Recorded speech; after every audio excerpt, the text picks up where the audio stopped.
warahmatullahi wabarakatuh. Shalom, Om Swastiastu, Namo Buddhaya, salam kebajikan, salam sejahtera bagi kita semua. Yang terhormat Ibu Ernalida SPD MPhil PhD dan Ibu Khalidatul Nuzula SPD MPD selaku dosen pengampu dari mata kuliah retorika. Perkenalkanlah, saya Rahima Zatin dari program studi Pendidikan Bahasa dan Sastra Indonesia kelas Intalaya. Pada kesempatan ini saya akan mempresentasikan materi mengenai merawat tradisi lisan di tengah modernisasi. Jadi sebelum kita paham lebih lanjut mengenai apa itu tradisi lisan. Jadi menurut Richard S. Sibrani pada tahun 2012, tradisi lisan ini adalah ungkapan budaya yang diwariskan dari generasi ke generasi berikutnya yang memiliki nilai fungsi sosial yang tertanam kuat di dalam masyarakat. Nah, adapun contoh dari tradisi lisan ini, yang pertama adalah cerita rakyat. Cerita rakyat dapat berupa legenda, mitos, dan juga dongeng. Kemudian yang kedua dapat berupa puisi rakyat. Nah, puisi rakyat ini bentuknya dapat berupa pantun, gurindam, syair, dan juga sajak. Kemudian yang ketiga ada ungkapan lisan itu sendiri seperti peribahasa, teka-teki, petuah, dan juga matra. Kemudian selanjutnya mengenai materi urgensi merawat tradisi lisan di era modern. Yang pertama yaitu sebagai identitas budaya. Jadi menurut Abdurdin dan Judi pada tahun 2023 ini sebagai penjaga identitas budaya. Dan jadi cerita rakyat, pantun, petuah, dan dongeng itu menjadi memori korelatif masyarakatnya. Jadi, jika tradisi lisan itu hilang, maka bagian dari jati diri suatu tradisi lisan atau masyarakat tersebut pun akan hilang. Kemudian yang kedua, yaitu sebagai sumber pendidikan nilai. Nah, jadi tradisi lisan ini tidak hanya berupa cerita, tapi juga memberikan nilai-nilai moral yang terkandung di dalamnya. Dan ini juga mengajarkan mengenai kearifan akan nilai-nilai kehidupan. Dan adapun menurut penelitian Hasanah dan Andari pada tahun 2021 bahwa penelitian itu mengajarkan nilai-nilai yang dimana ini dapat mudah dipahami oleh generasi muda. Dan yang ketiga yaitu sebagai wacana retoris yang memperkuat komunitas.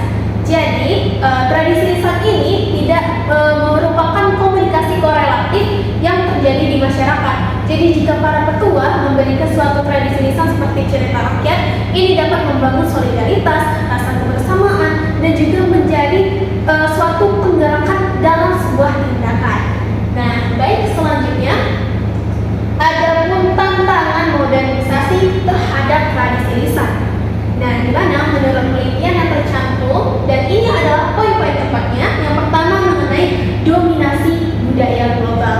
Jadi di era modern dan di mana terutamanya globalisasi dan modernisasi, masyarakat sekarang cenderung menggunakan hiburan dan komunikasi itu melalui media digital. Nah, jadi hal ini mudah terlupakan tradisi lisan itu untuk menjadi penghibur di dalam masyarakat seperti pada masyarakat zaman dahulu. Kemudian yang kedua yaitu penurunan penggunaan dan warisan lokal. Nah, jadi tradisi lisan ini biasanya menggunakan bahasa daerah dan juga dialek lokal. Jadi masyarakat sekarang yang dimana lebih didominasi oleh bahasa nasional dan juga penggunaan bahasa global, sehingga penggunaan tradisi lisan ini cenderung akan terabaikan. Kemudian yang ketiga, tantangannya adalah pandangan tradisi lisan itu ketinggalan zaman. Nah, terutama generasi muda ini banyak menganggap tradisi lisan itu adalah cerita lama dan juga dianggap kurang relevan dengan kehidupan modernisasi saat ini. Nah, jadi lebih terabaikan seperti pada poin yang kedua tadi.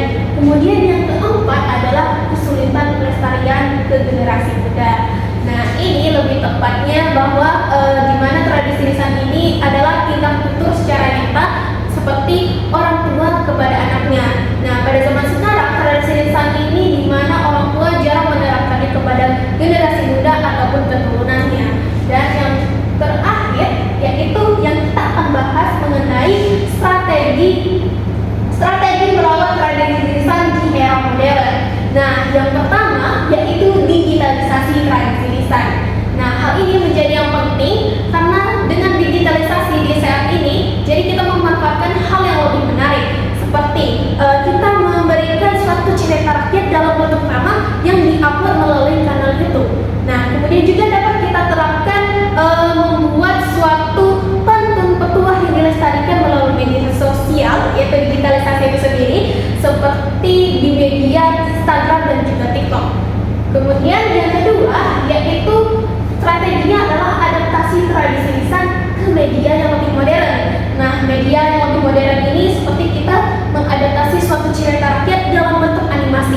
Nah, jadi ini dapat menarik generasi muda untuk menikmati tradisi lisan tersebut.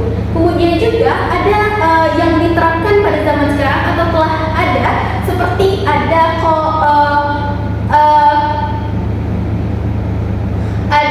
berupa komik digital. Nah, seperti cerita tentang King Arthur dan Ken Dedes itu telah dimuat dalam suatu aplikasi webtoon dan juga mengenai kerajaan Majapahit, dan ini akan menarik suatu strategi tradisi lisan ini dikenal oleh generasi muda. Kemudian yang ketiga yaitu integrasi tradisi lisan dalam pendidikan. Nah, jadi lembaga pendidikan ini adalah hal yang terpenting bagi generasi muda karena ini menjadi pengembangan seperti tradisi lisan ini dimasukkan dalam muatan lokal, kemudian juga dapat diterapkan dengan membuat suatu ujian mengenai suatu anak mengenai tradisi lisan ini, seperti contohnya cerita rakyat tadi dalam bentuk drama, kemudian juga pantun, dan ini juga dapat dimuatkan dalam bentuk lomba atau kompetisi sehingga ini dapat menarik khalayak ramai. Dan kemudian yang keempat dan terakhir, peran komunitas dan masyarakat adat.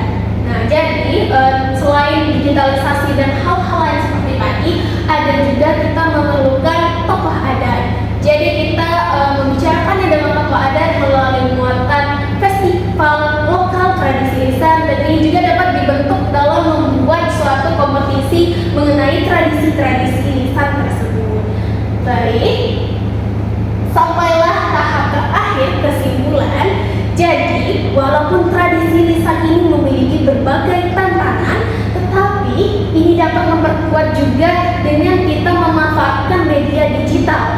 Nah, dengan modernisasi dan globalisasi budaya global dan berkurangnya penggunaan bahasa lokal yang telah dijelaskan tadi, kita sebagai generasi muda dapat mengakalinya dengan memanfaatkan media sosial, kemudian juga mengupload video-video di TikTok atau Instagram seperti tadi. Dan sampailah ke tahap akhir, kita sebagai generasi muda, marilah bersama menjaga dan melestarikan tradisi lisan ini dengan cara mengenali, membagikan, dan juga membuat video edukatif yang dapat dilestarikan ke generasi berikutnya. Jadi, terima kasih saya